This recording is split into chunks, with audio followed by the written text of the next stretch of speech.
तुम्ही कधी शांत बसून विचार केलाय का की आपल्या शरीरात नेमकं असं काय आहे की ज्यामुळं आपल्याला मी आहे याची जाणीव होते? जेव्हा आपण डोळे मिटतो तेव्हा आपल्याला अंधार दिसतो. कोणी हाताला स्पर्श केला की लगेच जाणवतं.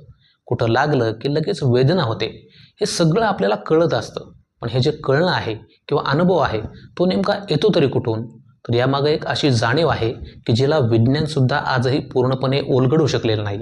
त्या जाणीवेचं नाव आहे चेतना. संस्कृतमधील चित या धातूपासून चेतना हा शब्द तयार झाला आहे.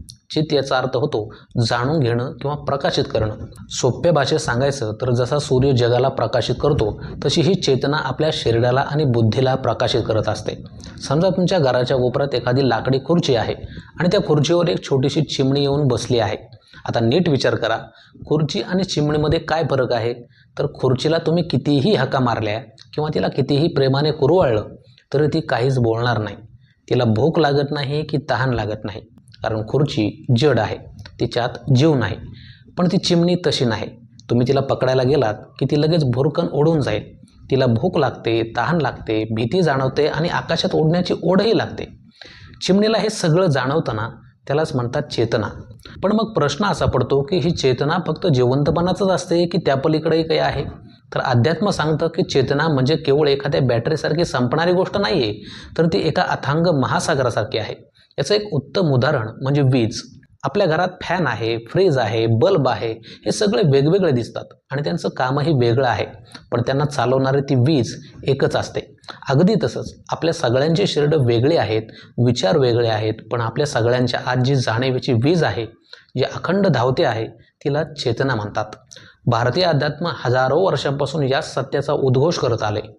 ऐतरेय उपनिषदात एक अतिशय महत्त्वाचं महावाक्य आहे, प्रज्ञानम ब्रह्म, म्हणजेच ही शुद्ध चेतनाच परम सत्य आहे. याचाच अर्थ असा की चेतना ही काही मेंदूने निर्माण केलेली गोष्ट नाही, तर या चेतनेमुळेच आपला मेंदू आणि शरीर काम करू शकतं. पण गंमत पहा, आपण दिवसभर याच चेतनेच्या जोरावर सगळी कामं करतो, मात्र रात्री जेव्हा आपल्याला गाढ झोप लागते तेव्हा ही चेतना नेमकी कुठं गायब होते? तिथंच तर या शब्दाचं सर्वात मोठं रहस्य दडलं आहे. भारतीय दर्शनानुसार चेतनेच्या वेगवेगळ्या अवस्था असतात. आपण जेव्हा जागा असतो तेव्हा ती बाहेरच्या जगाला पाहते, स्वप्नात ती आपल्या मनाच्या जगाला पाहते, पण जेव्हा आपण गाढ झोपेत असतो तेव्हा तिथे ना स्वप्न असतं ना शरीराची आठवण. तिथं ही चेतना स्वतःच्या मूळ स्वरूपात विसावते. म्हणूनच गाढ झोपेतून उठल्यावर आपल्याला खूप फ्रेश आणि आनंदी वाटतं, कारण आपण कळत नकळत त्या शुद्ध चेतनेला स्पर्श करून आलेला असतो. याचाच अर्थ असा की चेतना ही फक्त विचार करण्याची शक्ती नाही आहे, तर ती आनंदाचा स्रोतसुद्धा आहे. पण मग प्रश्न असा उरतो की जर ही चेतना आपल्याकडं आधीपासूनच आहे तर तिचं महत्त्व आपण विसरलो का आहोत? तर आपण या चेतनेला आपल्या विचारांच्या आणि कामांच्या गर्दीत इतकं गुंतून ठेवलं आहे की तिचं शांत स्वरूप आपल्याला कधी अनुभवायलाच मिळत नाही. जसं गढूळ पाण्यात आपला चेहरा स्पष्ट दिसत नाही, तसंच अस्वस्थ मनात चेतनेचा खरा प्रकाश जाणवतच नाही.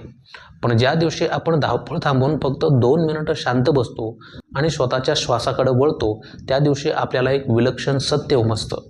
आपल्याला जाणीव होते की आपण फक्त हाडामासाचं शरीर किंवा हे नाव नसून आपण ती अमर चेतना आहोत, जिला मृत्यूही स्पर्श करू शकत नाही.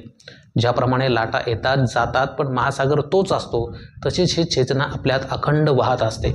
म्हणूनच चेतना म्हणजे केवळ श्वास घेणं किंवा जिवंत असणं नाही, तर स्वतःच्या या दिव्य स्वरूपाची जाणीव ठेवून जागृत असणं आहे.